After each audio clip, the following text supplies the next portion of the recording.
Joe, you told me not that long ago you were Bob the Builder and you were fixing stuff all up in your house. So tonight's How Do I, and I'm glad you're here, Kirk, so I think you're going to jump in on this.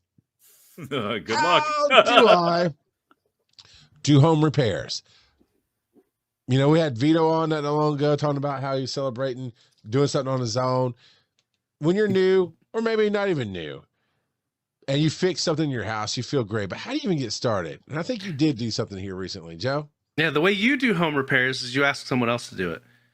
Okay, to be fair, my brother-in-law doesn't even wait. He won't let me even fix something myself. He just comes in and does it. But I have actually done a few little things of my own. My wife is spot on. YouTube tutorials. Yes, sir. You can find out how to do all kinds of stuff on YouTube. There's tutorials for all kinds of different repairs that you would need to do. Yeah, and then there's stuff that you pick up as you go. I mean, this isn't a big repair, but this past week my kids had broken the toilet bowl seat, the toilet seat, and so I had to switch that out. That's only a couple of bolts.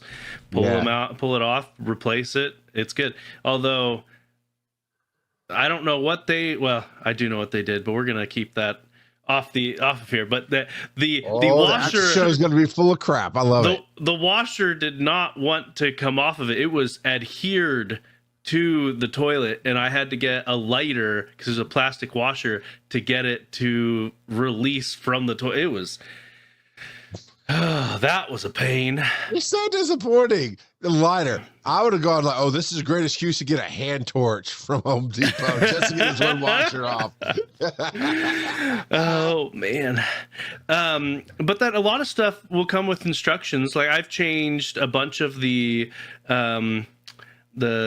flow regulators in the back of the tank of toilets, and they've got instructions on them, so those aren't too bad at all.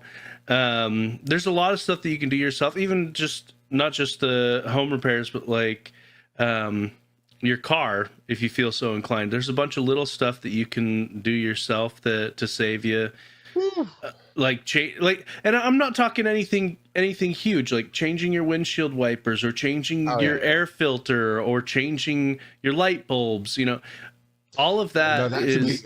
So I say woo because I actually have to replace my brake lights on my Ford C-Max, which is a hybrid, which is a nice curvy little car. I changed the light bulb, the headlamp on my front of my car.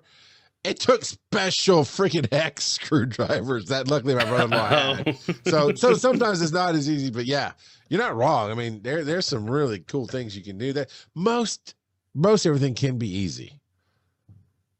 Yes. Depending on your vision for how you want it to look in your house, especially if you're doing something big.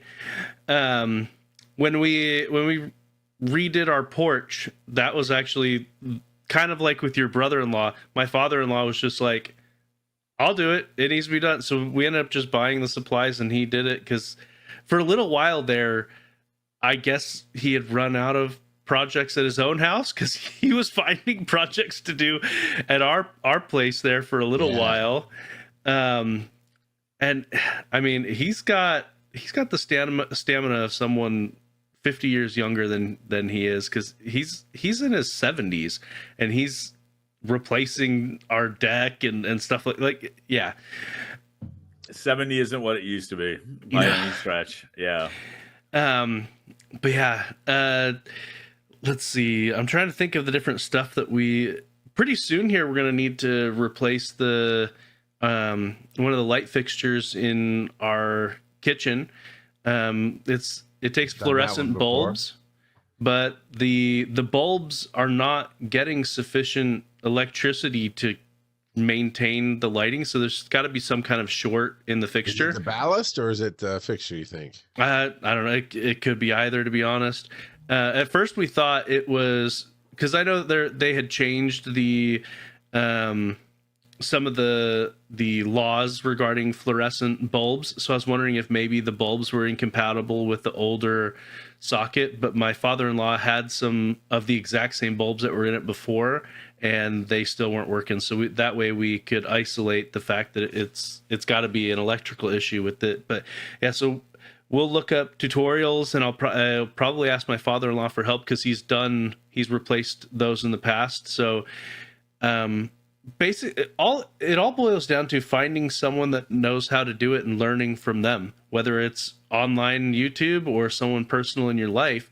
If you want to get better at doing home repairs, it's all about learning and not being too proud to admit that you don't know, because I do think that some people see it as an issue of pride, especially if they're generally handy around the house. They might take pride, but then one specific aspect they might not know how to do it, and not be willing to admit that they don't know how to do it. So well, there's something we said about, oh, I think it's going to be complicated and I can't, and it's without even trying and looking.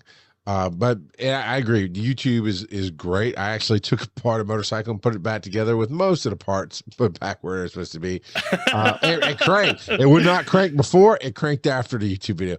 But before those videos, you would have people teaching. I think Kurt might have some stories about somebody teaching them. Mine was none of that. My dad wasn't very handy.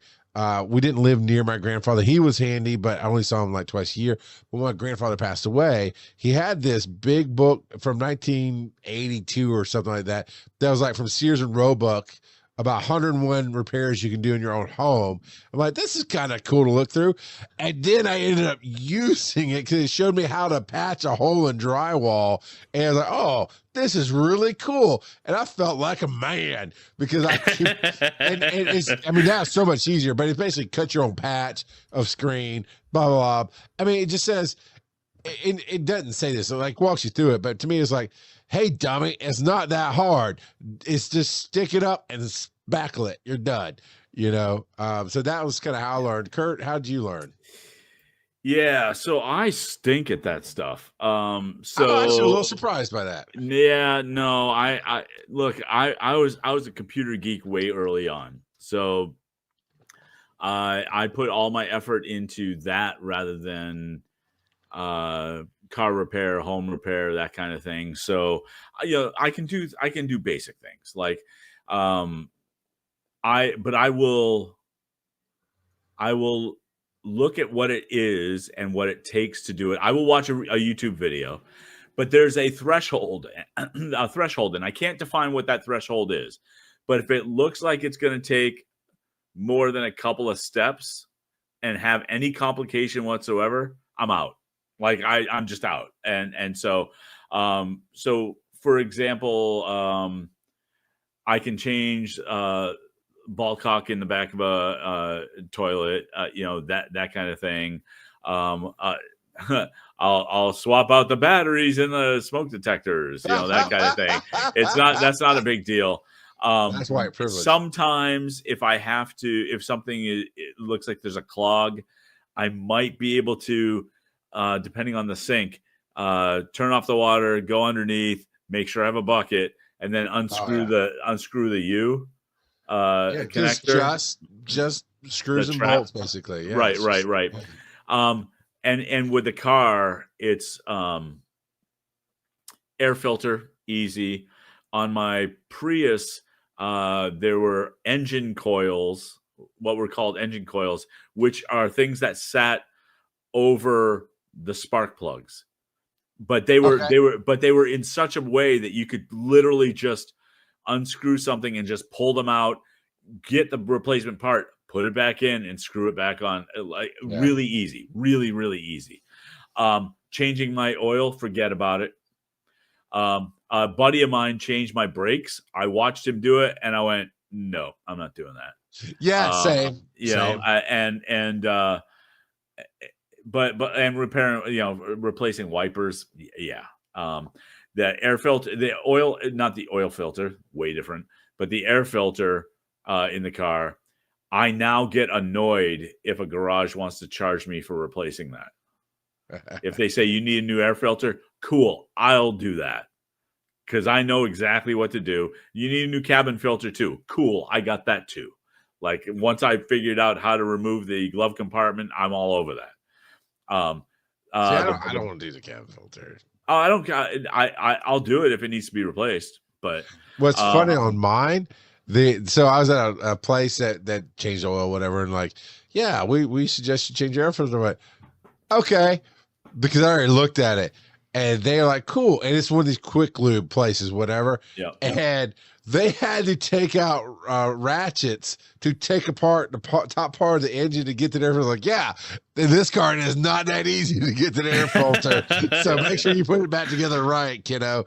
And they did. But yeah, it's like it depends on the car, but that one just cracked me up. Like, yeah, we'll change it. Like, sure, here's your $20, go for it. But like on my very first car, which was a 1980 Chevy Monza. Oh yeah, yeah. I had I bought it from a buddy of mine. I think I've told this story, but I bought it from a buddy of mine who's going to give it to the junkyard for $150, and he sold it to me for $150 instead. But the trunk was pushed in, and so whenever it rained, the rear lights would short out. Okay. Oh, okay. And so I had to carry and know how to replace. And again, it's not a big deal. It's just the lights, right? It's really not a big deal. But as a kid, not knowing anything, had to figure out how to do that. And I would carry a 6-pack of bulbs with me at all times. And I also had to figure out how to change the fuses in the car. Yeah, I used to keep spare which fuses in my car. is really weirdly scary if you're not used to it, right? Because you're just going, electricity, I'm gonna die. Yeah. And on in the older cars, they didn't have a little schematic printed on the plastic. No. Whereas nowadays, if you pull off the little plastic, it will literally lay out what which of the fuses do what. Yeah. But you'll have 2 to 3 different fuse boxes in your car. Right. Now. Yeah. It is different. I had a 78 Ford F-150. And opening up the hood, I could there's so much space in there, I could practically get in with the engine. So I did a lot more trying to fix that because I could access it, I could see it made sense, versus my hybrid car with everything compacted in and on top of each other. And you got to remove, I hardly won't even change my battery because you got to remove like 4 pieces to get to it. Like, I just don't want to. Changing the battery used to be way easier. Oh, yeah. Way easier. And now it's like, what is going on here? What are all these stupid connectors for? Yeah. Yeah. So, no, it's a thing. But I do love experimenting with it. I like trying to figure it out. I honestly do get mad that my brother-in-law will not give me 3 seconds to go do it. He's always rushing in. So I've given up. I haven't cut my own grass in 10 years, man, because that's what he does. He just does it. I was like, cool, whatever. Wow. I spent my childhood doing it and most of my adulthood doing it. I don't care. But yeah.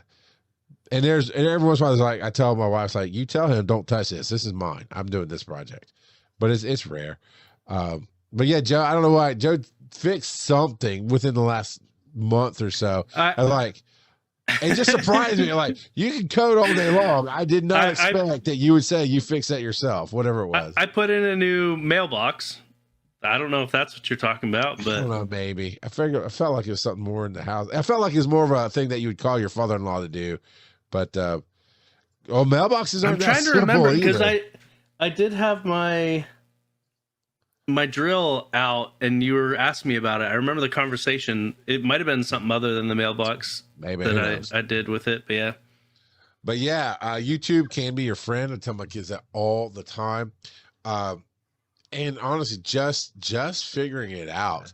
I will do a lot of my own plumbing because as long as it's accessible.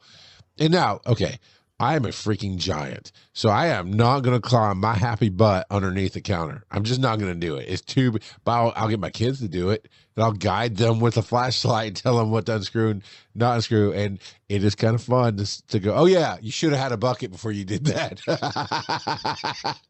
Yep. I remembered what it was. It was I switched out the hardware on one of my drawers in the kitchen.